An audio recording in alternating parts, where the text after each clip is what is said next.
What is the key to a long-term relationship? There are two things. First one, cook and clean for him. And the most important one is let him go out and have fun with another girls. He'll come back to you. Men, don't be deceived.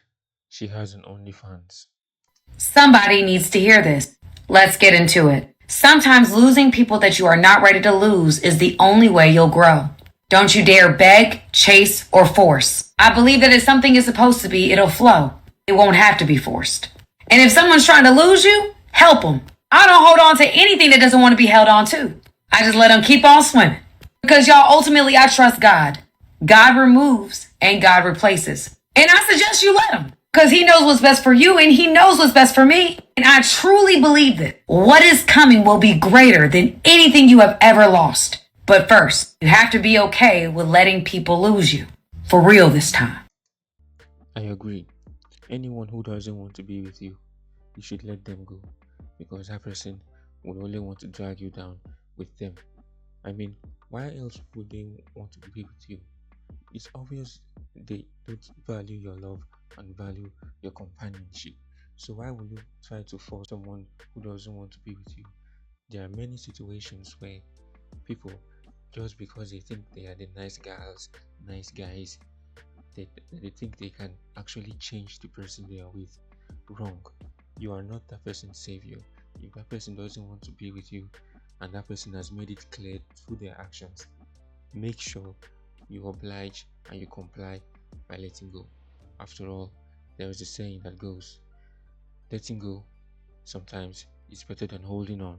Is that I don't think sex workers deserve a good man. I don't think sex workers even deserve a man. And the reason why is because a woman that is a sex worker, in my take, is the equivalent to a man that's homeless. And I'll explain what I mean by this. So a man that's homeless can't provide you a house, he can't provide you resources, he can't take care of you. Isn't that what women look for in a man? A protector, a provider, and a provisioner? Correct. Okay. A woman that's a sex worker can't really give you her heart and her emotions because she's a sex worker. She's had to share it with many other men, right?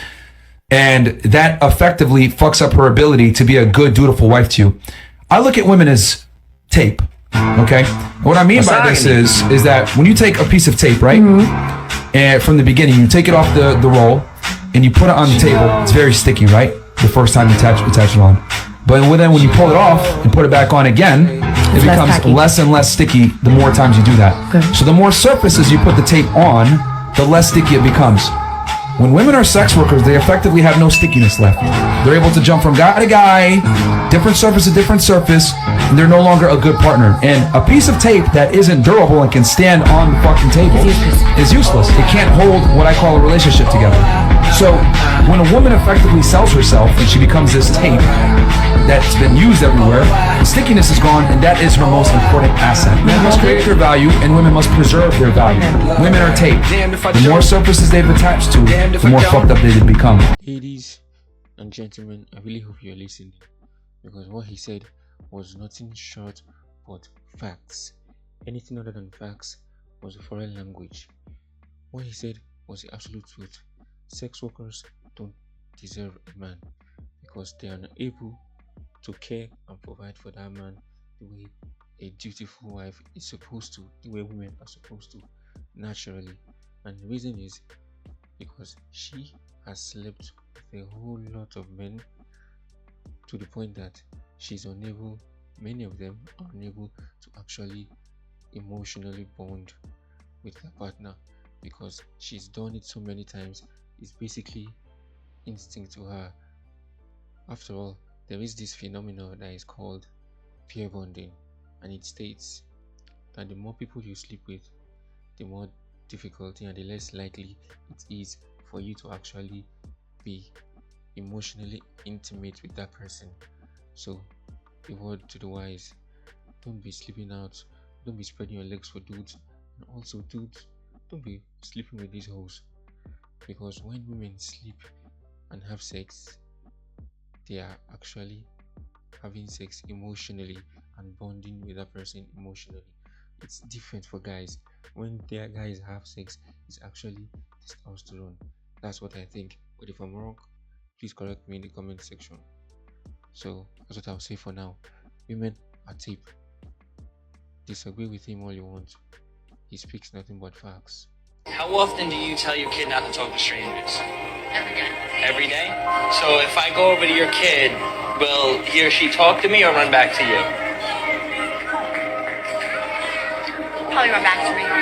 Alright, which one's your kid? Do you want me to put it to the test? Oh, sure. He's over there playing. Right over there? So if I go over with the puppy, he'll run back to you before talking to me. Probably, yeah. Alright, so you give me permission to put it to the test? Sure. Alright, I'm gonna go do it. Hey, you like puppies? A puppy. Guess what the puppy's name is? Donuts. Yeah. You like puppies, right? Wanna go see the other puppies? I got a bunch of them. You wanna go? Alright, let's go.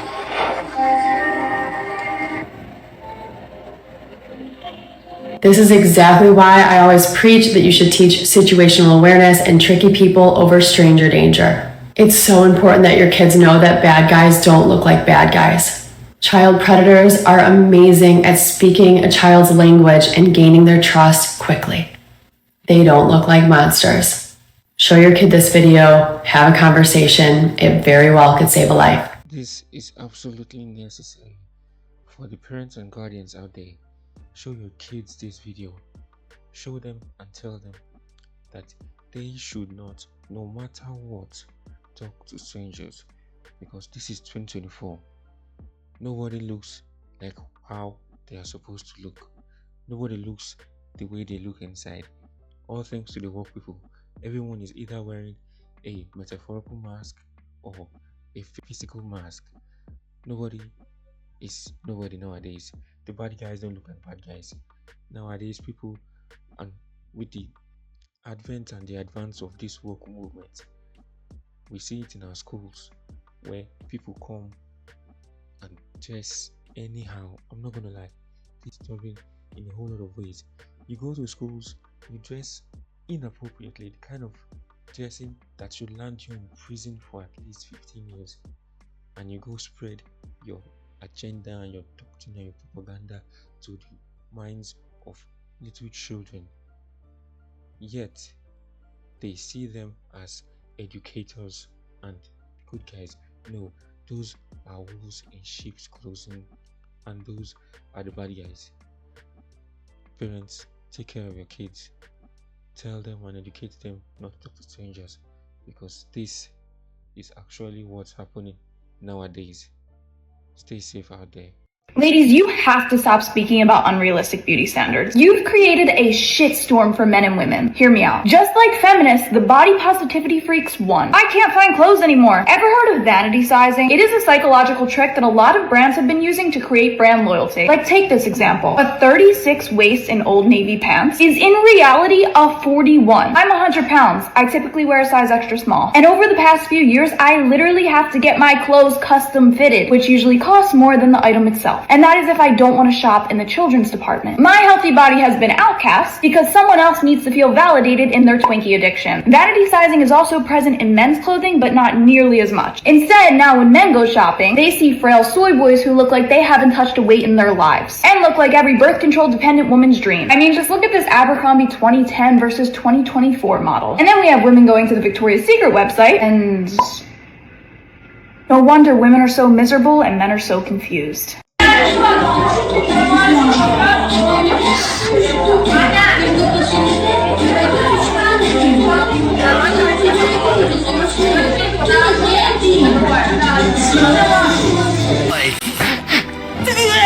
What did he smell?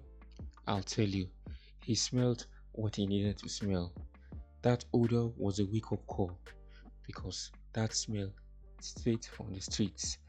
And now that guy knows that he should stay away from her, because if he doesn't, well, we all know that he needs Michael. Stop it.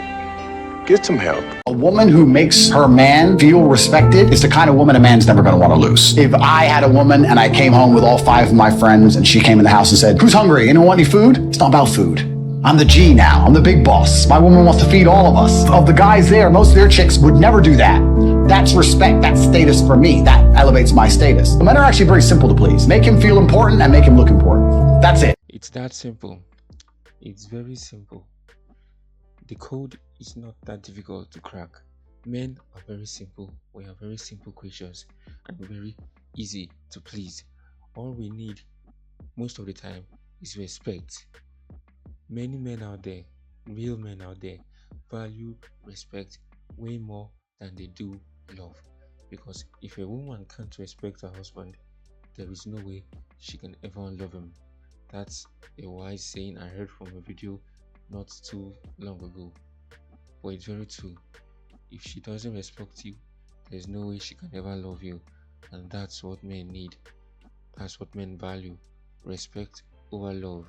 She gets up and she says, Patrick, this is very hard for me to say this. Ever since in high school, I wanted to prove to men that I can beat them. So when I graduated high school and college, I opened up my salon. We do very well. I've made millions of dollars. I drive a nice car. I have a nice house. I have money. I have millions. I don't worry about any of that stuff. You know what decision I made last night? I said, what's that? She says, I want a husband. I no longer want to compete with men. I need them. She's saying this in front of 2,000 people with her sister sitting right next to her. And now she's getting emotional. How many 65-year-old women do we have to hear saying that I march with the feminist movement and I bought into the fact that men are the enemy? I'm 65 now. I've never been married. I don't have a single kid. I'm alone and I'm miserable, and I wish I would have never bought into that philosophy. This is why sometimes, Jed, in life, you have to be very, very, very careful whose philosophy you buy into, because you can be bought into the wrong philosophy and lose 30 years of your life, and you don't get that back. It's over. You're 62 years old. This is why the importance is to question everything. This is just another example of the agenda and the result of buying into this feminist movement. Because when you really think about it, what are they really fighting for except making men look like the enemy? And now that woman, that 62-year-old woman, has realized it. But unfortunately, it's a little too late for that. Because let's be honest, who would want to wife up a 62-year-old grandma who actually doesn't have any children, grandchildren? Who would want to do that? In my opinion, it's too late for her, and she should just use her millions of dollars to invest in cat food, because that's where her companions lie. What do women owe to men in romantic relationships? Men are simple beings. They're simple. They need sex, they need a sandwich, they need silence. Well, yeah, I've said it before and I'll say it again. It's that simple. Sex, sandwich, and silence. The 3 S's of a beautiful relationship. And if you're not able to provide these 3, then you shouldn't be in that relationship and you should just go to where you belong. Oh well, I hope you've learned something from today's videos. We've learned that, ladies, please stop being sex workers, because the more you sleep with people, the more they take and take from you until you are no longer able to actually give love, because you're all out of love. Why? Because you've slept with so many people so many times that you're unable to fall in love and actually bond emotionally with that person. And also, parents out there, men or women, I don't really care, educate your children, teach them that they shouldn't talk to strangers no matter what. Oh well, that's it for today's video. Feel free to support the channel using the links below. I'm out. But before I go, remember, if she is a sex worker, she belongs to the streets.